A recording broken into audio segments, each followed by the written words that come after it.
apa yang kita lihat dari proses mulai, saya kira yang paling dramatis adalah mulai dari bulan Juni tahun lalu, ya, ketika Kusnadi dibawa dan dipanggil ke atas oleh penyidik KPK dan kemudian dilakukan penyitaan terhadap alat komunikasi, buku, dan lain-lain. Persoalan pokok kita ketika itu adalah apakah barang-barang yang disita ini ada kaitannya dengan perkara atau tidak? Kalau ada kaitannya dengan perkara, terutama saya kira mengenai catatannya Mas Hasto, itu adalah catatan beliau mengenai kegiatan tahun 2024. Kalau isinya catatan tentang seperti itu, artinya ini adalah catatan post factum, ya.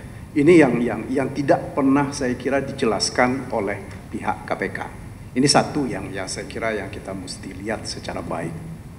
Kemudian kedua, saya kira proses penyitaan ini, apalagi seperti yang terakhir dan penggeledahan itu, ini kan sebenarnya kita ini punya aturan dan diatur secara tegas dalam KUHP. Apa saja barang yang bisa disita. Ya, pasal 39 kalau saya tidak keliru dalam KUHP itu dikatakan berkaitan dengan kejahatan, hasil dari kejahatan digunakan untuk melakukan kejahatan atau digunakan untuk menghalang-halangi penyidikan perkara terkait dengan kejahatan itu.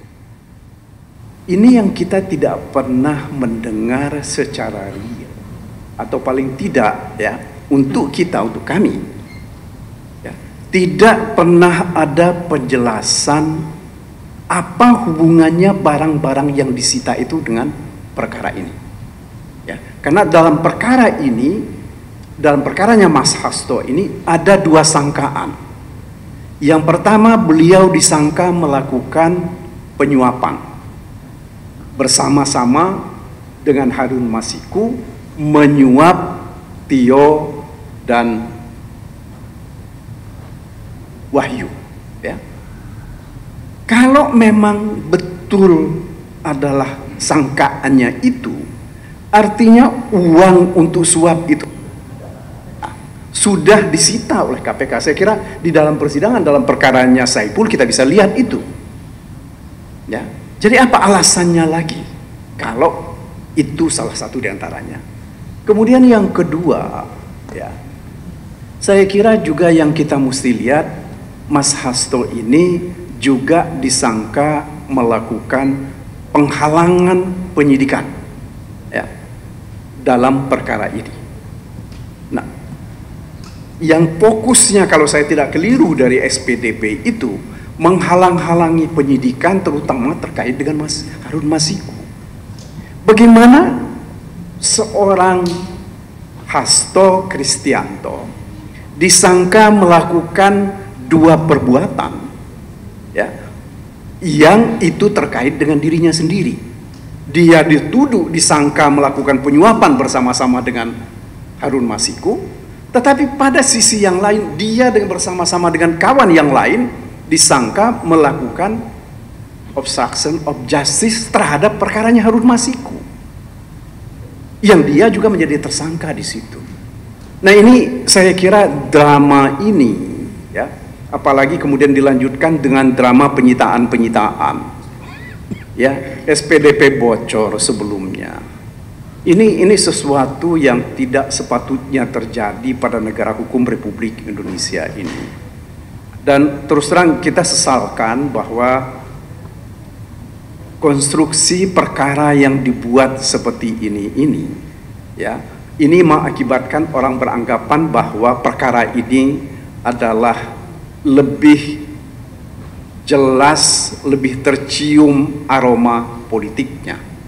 Jadi jangan disalahkan kalau seandainya kami sebagai penasehat hukum dan teman-teman di PDIP menganggap bahwa perkara ini adalah perkara politik karena memang aromanya lebih tajam aroma politik daripada aroma penegakan hukum. Saya ingat tahun 2020 ketika mulai penyidikan itu akan dilakukan, penyelidikan kalau nggak saya keliru ketika itu, beberapa penyidik KPK mendatangi kantor DPP ini pagi-pagi sekitar 5:30 atau 6:30 pagi, ya, tetapi tidak bisa menunjukkan surat untuk melakukan penggeledahan di kantornya Mas Hasto. Ini saja adalah satu bentuk dari kegiatan yang menghalalkan segala cara untuk paling tidak memprovokasi masyarakat untuk menganggap bahwa Mas Hasto ini terlibat dalam kejahatan yang dilakukan oleh Harun Masiku.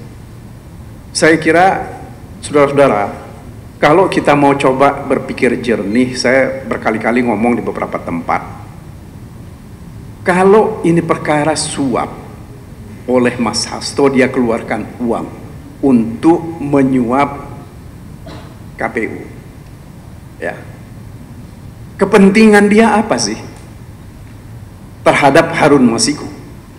Saya nggak yakin Mas Hasto itu punya kepentingan untuk duduknya Harun Masiku di DPR, ya, karena bagaimanapun juga nggak ada motif dari Mas Hasto untuk menyuap itu, sehingga apa motifnya itu keuntungan? Kan nggak mungkin.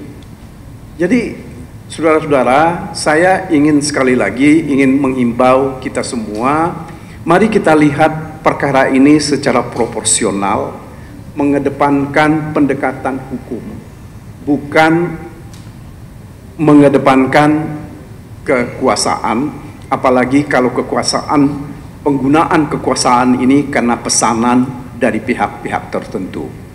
Dan tentu saja bagi kami perkara ini perkara yang sangat serius, dan pasti ini akan berdampak panjang kalau tidak ada penyelesaiannya dengan segera.